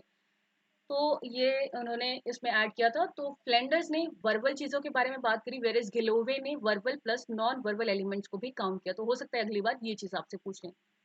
Next is, micro teaching is best described as. तो इसमें फ्लैंडर्स में आपको पता होना चाहिए कि टीचर टॉक में क्या क्या चीज़ें आएंगी इनडायरेक्ट में, कि कैसे टीचर बच्चों के फीलिंग्स को एक्सेप्ट करेगा। लाइक जैसे गुड मॉर्निंग बोला तो हाँ जी गुड मॉर्निंग बोलेगा, फिर उसके बाद उनके आइडियाज़ को यूज़ करेगा, फिर उनसे क्वेश्चन पूछेंगे। तो ये सारा सीक्वेंस आपको पता होना चाहिए। Next is, micro teaching is best describe as. तो माइक्रो टीचिंग में क्या होता है कि हम बच्चे को, बीएड में सबने करी है, तो एक बच्चे यानी कि प्यूपिल टीचर को यहाँ पर एक स्पेसिफिक टीचिंग स्किल की प्रैक्टिस करवाते हैं for a shorter duration with feedback. तो माइक्रो टीचिंग कितने मिनट्स की होती है ये आपको पता होना चाहिए, 36 मिनट की। किसने दी है? ड्वाइट डब्ल्यू एलन ने दी है, ये चीज़ पता होनी चाहिए। और इसको क्या बोला जाता है? मिनिएचर टीचिंग या फिर स्केल डाउन टीचिंग भी बोला जाता है, क्योंकि इसमें सारी चीज़ें क्या है, स्केल डाउन कर दी जाती हैं कि पढ़ाते हम कम टाइम के लिए, बच्चे कम होते हैं, तो वही सारी चीज़ें। तो इसमें आपको साइकिल भी पता होना चाहिए कि प्लानिंग होगी, फिर उसके बाद टीचिंग होगी, फिर feedback, then replan, reteach and then refeedback. किसमें कितना टाइम दिया जाता है, ये 36 मिनट कैसे डिवाइडेड है, ये सारी चीज़ें भी आपको पता होनी चाहिए।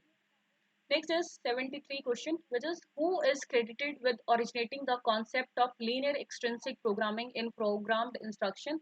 तो ये मैंने आपको पहले भी बताया है कि लीनियर प्रोग्रामिंग इंस्ट्रक्शन की बात किसने करी थी? बी एफ स्किनर ने बात करी थी। और ब्रांचिंग की बात किसने करी थी? क्राउडर ने करी थी। और इसमें जो बाकी नाम है वो भी आपको पता होना चाहिए कि गेने ने क्या दिया है, जैसे 9 इवेंट ऑफ इंस्ट्रक्शन दिए हैं, वो चीज़ आपको पता होना चाहिए। डेविड ऑसवेल ने क्या दिया है? एडवांस ऑर्गेनाइजर मॉडल दिया है।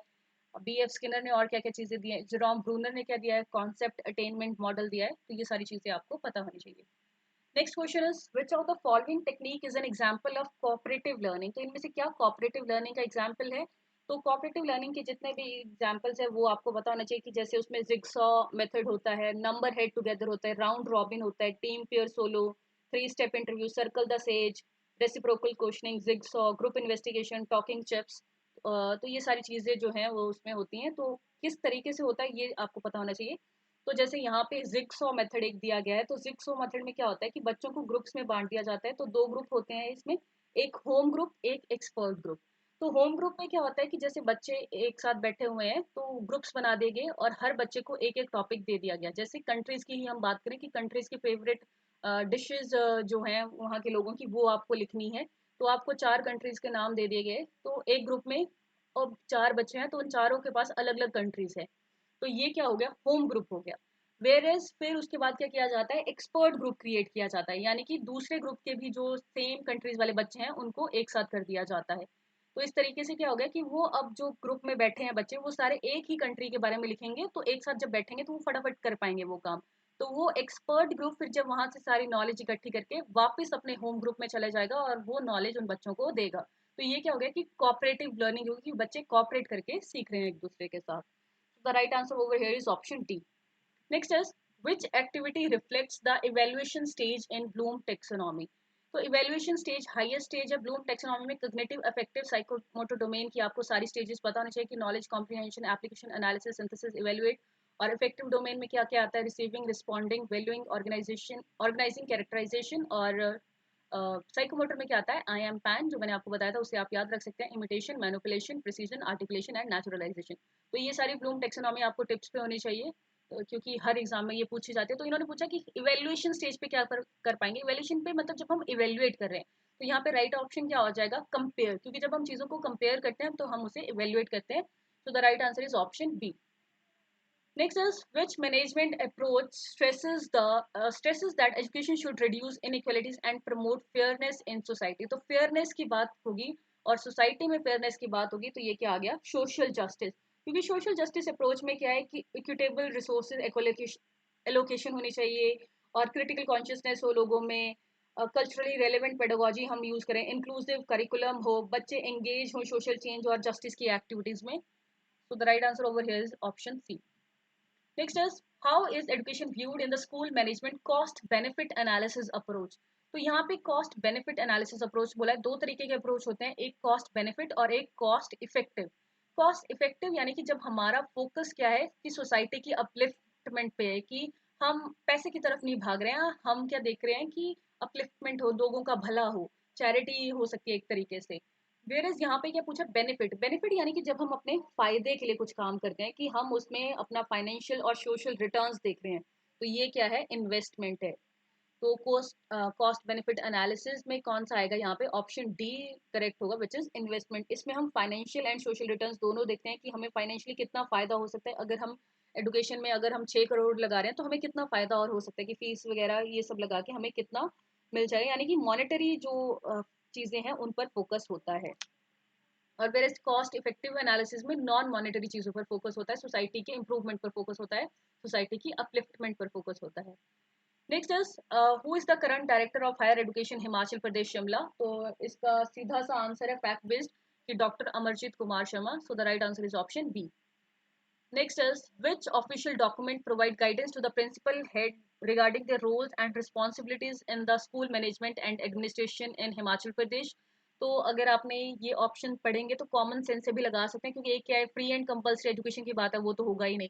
और हायर एजुकेशन की बात, स्कूल हायर एजुकेशन जो काउंसिल है वो स्कूल के लिए क्यों बात करेगी? और नेक्स्ट क्या है, कंपल्सरी प्राइमरी एजुकेशन एक्ट। तो यहाँ पर राइट आंसर क्या हो जाएगा, Himachal Pradesh secondary education code 2012। So the right answer is option A. Next is, according to the Code of Professional Ethics for School Teachers in Himachal Pradesh, which of the following is not true? तो किस चीज़ के बारे में बात नहीं करी है कि उन्होंने कॉन्फिडेंशियलिटी की बात करी है, प्रोफेशनल स्टैंडर्ड्स कौन कौन से होने चाहिए इसकी बात करी है, टीचर की क्या ड्यूटीज़ हैं स्टूडेंट्स के प्रति, टीचर की क्या ड्यूटीज़ हैं पेरेंट्स कम्युनिटी सोसाइटी के प्रति, अपने प्रोफेशन के प्रति क्या ड्यूटीज़ हैं, ये सारी बातें करी हैं कि हेल्प बुक यूज़ कर सकते हैं और to textbook as per need. लेकिन उन्होंने इसमें निटिंग टेलरिंग वगैरह की जैसी कुछ बात नहीं करी है। So the right answer is option D. Next is, which are the following best describe positive reinforcement in classroom management? तो क्लासरूम मैनेजमेंट में पॉजिटिव रीइंफोर्समेंट का ऑप्शन इसमें कौन सा है कि rewarding student for desired behaviour. Reinforcement और punishment में आपको डिफरेंस पता होना चाहिए। पॉजिटिव रीइंफोर्समेंट क्या होती है कि जब हम कोई चीज ऐड करते हैं, वेयर एज नेगेटिव रीइंफोर्समेंट क्या होती है कि जब हम कोई चीज रिमूव कर देते हैं। और पॉजिटिव और रीइंफोर्समेंट क्या होती है, बिहेवियर को स्ट्रेंथन करने के लिए होती है, वेयर एज पनिशमेंट क्या होती है, बिहेवियर को कम करने के लिए होती है। पॉजिटिव यानी कि किसी चीज का ऐड करना, नेगेटिव यानी कि किसी चीज को रिमूव करना। Next is, what is the full form of SCERT? तो ये बहुत ही इजी क्वेश्चन था कि एससीईआरटी की फुल फॉर्म क्या है, state council of educational research and training. और क्या काम है इसका ये आपको पता होना चाहिए। तो जो सारे काम एनसीईआरटी नेशनल लेवल पर कर रही है वही सारे काम एससीईआरटी स्टेट लेवल पर करेगी।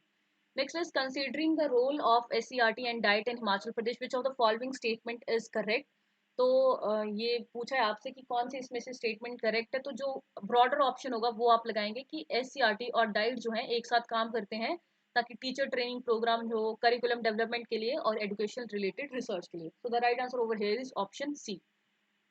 Next is, which of the following is a key principle in organising co curricular activities? तो को करिकुलर एक्टिविटीज को ऑर्गेनाइज करने के लिए की प्रिंसिपल क्या है? तो ब्रॉडर ऑप्शन यहाँ पे क्या है कि आपको पहले पता होना चाहिए कि करिकुलर और को करिकुलर एक्टिविटीज में डिफरेंस क्या है, और उसी पर नेक्स्ट क्वेश्चन आ गया है कि करिकुलर एंड को करिकुलर एक्टिविटीज में डिफरेंस क्या है।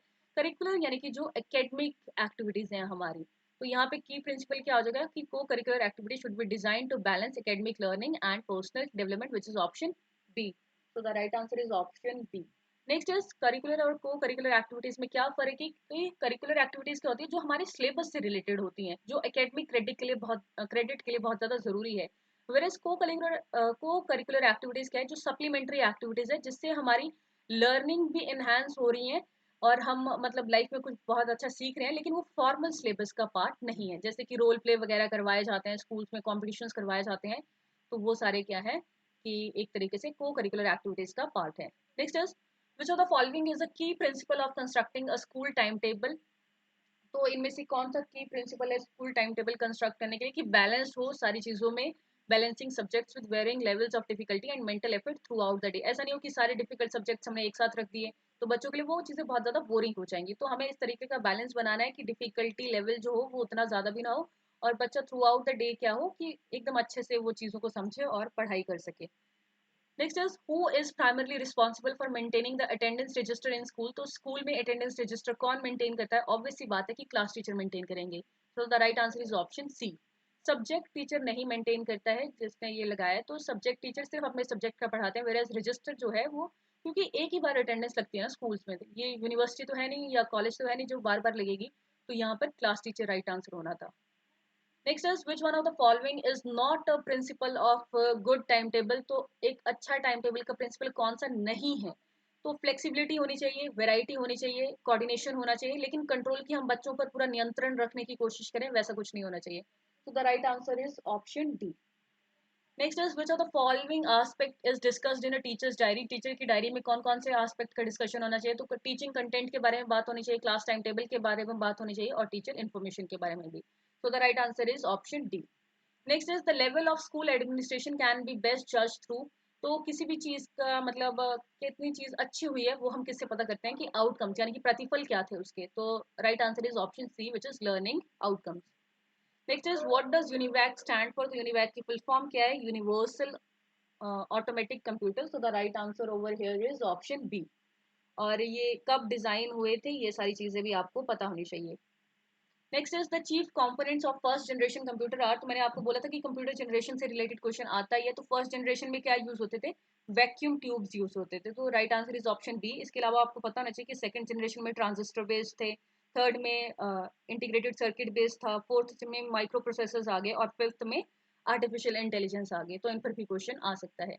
Next is hybrid computer. Hybrid computer में क्या होता है, एनालॉग की भी कैरेक्टरिस्टिक्स होते हैं, डिजिटल के भी कैरेक्टरिस्टिक्स होते हैं। इसमें यानी कि क्या क्या कैरेक्टरिस्टिक्स होंगे वो भी आपको पता होना चाहिए कि एनालॉग कंप्यूटर के क्या कैरेक्टरिस्टिक्स होते हैं और डिजिटल के क्या होते हैं। जैसे हाइब्रिड में क्या है कि डिजिटल कंप्यूटर्स की स्पीड और प्रिसीजन होता है, और जो एनालॉग में रियल वर्ड्स को मैनेज करने की एबिलिटीज वगैरह होती हैं वो भी इसमें इन्वॉल्व होते हैं। कहाँ पे कंटिन्यूस और कहाँ पे डिस्क्रीट डाटा भी हम कर सकते हैं। जैसे हाइब्रिड में कंटिन्यूस और डिस्क्रीट डाटा बहुत दोनों कर सकते हैं, बोथ कर सकते हैं। तो वो चीज़ें आपको पता होनी चाहिए। Next is in Windows which shortcut key is use to open the start menu. तो स्टार्ट मेन्यू के लिए आपको पता है कि विंडो की जिसपे मतलब विंडो का एक लोगो बना होता है तो वो होने चाहिए। और इसके अलावा आप कंट्रोल पर ESC वाली की भी यूज कर सकते हैं। तो अगर विंडो की ऑप्शन में नहीं होता तो वो ऑप्शन सही होना था यहाँ पर। Right option is option D.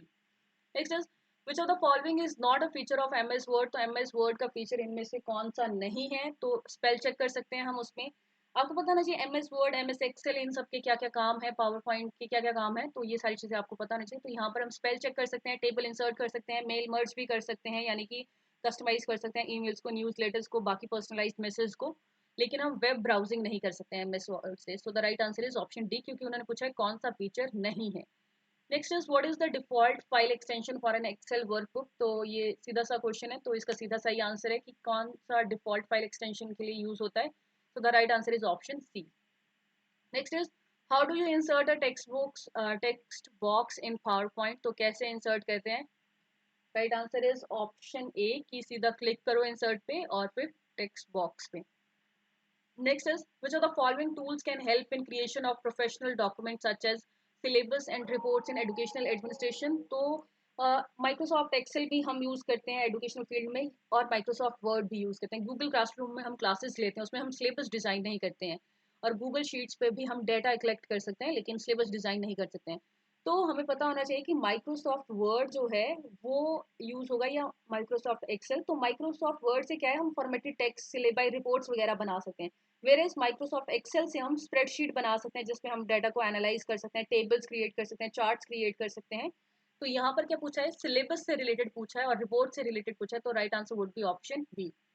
Next is which device is use to cast a teacher's computer screen on to a larger surface for the entire class to view. तो ये हमें पता है कि प्रिंटर का क्या काम होता है, मॉनिटर का क्या काम होता है, प्रोजेक्टर एज द वर्ड से कि प्रोजेक्ट करना, कि बड़ी स्क्रीन पे दिखाना। तो the right answer is option C. Next is the last question is which platform can be used to conduct online quizzes and collect automatic responses। तो हम ऑटोमेटिक रिस्पॉन्सेज किससे ले सकते हैं, गूगल फॉर्म से। तो हमें पता ना चाहिए MS वर्ड का क्या काम है, MS पेंट का क्या काम है। गूगल फॉर्म पे क्या है कि हम क्विजेज बना सकते हैं और हमें जैसे ही वो सबमिट करते हैं तो हमें रिस्पॉन्स मिल जाता है। हमें ये पता चल जाता है कि कौन से क्वेश्चन में ज़्यादा बच्चों को डिफिकल्टी आई है, किसका आंसर जो है ज़्यादातर लोगों ने गलत दिया है। तो ये था पेपर जो कि अगर हम इसका लेवल देखें तो काफ़ी इजी लेवल का पेपर था ये। और इसके अलावा मैंने आपको बताया था कि मैं कट ऑफ बताऊंगी आपको कि कितनी जा सकती है। तो इस बार एक्सपेक्टेड कट ऑफ 85 के पास ही होगी, हाईएस्ट 85 के पास जाएगा, क्योंकि पेपर काफ़ी इजी आया था। 2024 में अगर हम बात करें तो हाईएस्ट मार्क्स गए थे 64, और उसके बाद 2023 में बात करें तो 69। और जनरल कैटेगरी से अगर आप बिलोंग करते हैं तो आपके कम से कम 51 मार्क्स जो थे पिछली बार ये हुए थे, और इस बार तो आपके 75 से अबव होने चाहिए, तभी आप सेफ जोन में आएंगे। अदरवाइज आपका सिलेक्शन थोड़ा मुश्किल हो जाएगा। और दूसरा क्वेश्चन था what if you don't get selected. तो अगर आप सिलेक्ट नहीं होते हैं तब क्या होगा। मतलब इस बार का सेफ स्कोर जनरल में 75 अबव है और SC STs में 70 अबव है। टोटल सीट्स होती हैं जी 50, ये बात मैंने आपको बताई हुई है। और अभी जब एंट्रेंस का जब रिजल्ट आ जाएगा उसके बाद मेरिट लिस्ट निकलेगी, तो उस मेरिट लिस्ट में जो जो लोग होंगे उन्हें चांस दिया जाएगा एडमिशन का। और कुछ लोग एडमिशन नहीं लेते हैं, तो जो वो सीट्स खाली बच जाती हैं, जैसे इसमें SC का कोटा होता है, ST का होता है, PWD का होता है, कल्चरल कोटा होता है, स्पोर्ट्स कोटा होता है। अगर उनकी सीट्स खाली बच जाती हैं तो उन पर भी बाकी लोगों को एडमिशन दे दी जाती है। तो सेकंड मेरिट लिस्ट जो निकलती है, जो लोग एडमिशन नहीं लेते हैं फिर उसके बेसिस पर सेकंड मेरिट लिस्ट निकलती है, तो उसमें भी कुछ लोगों का नंबर आ जाता है। So what if you don't get selected, तो अगर आपका सिलेक्शन नहीं होता है एचपीयू में, तो आपके पास ये ऑप्शन है कि आप किसी भी प्राइवेट इंस्टीट्यूशन में जो एचपीयू के अंडर ही आता है उसमें एडमिशन ले सकते हैं, क्योंकि फीस वगैरह टोटल मिला के उतना ही खर्चा पड़ जाता है। एज अगर आप शिमला में रह रहे हैं तो आपको शिमला में रहने खाने का खर्चा भी करना पड़ता है, तो आप प्राइवेट इंस्टीट्यूशन में भी एडमिशन ले सकते हैं। वेयर एज अगर आप कैंपस में रहकर ही करना चाहते हैं तो फिर आपका सिलेक्शन नहीं होता है, तो आपको अगले साल के लिए तैयारी करनी पड़ेगी। और हॉस्टल किसको मिलता है? जो टॉप रैंकर्स होते हैं उन्हीं को हॉस्टल्स मिलते हैं, अदरवाइज सबको हॉस्टल नहीं मिलता है। सो आई जस्ट होप कि मैंने आपके हर क्वेश्चन का आंसर दे दिया हो। फिर भी आपको कुछ डाउट होता है तो आप कमेंट सेक्शन में मुझसे पूछ सकते हैं। Thank you and stay connected for more videos.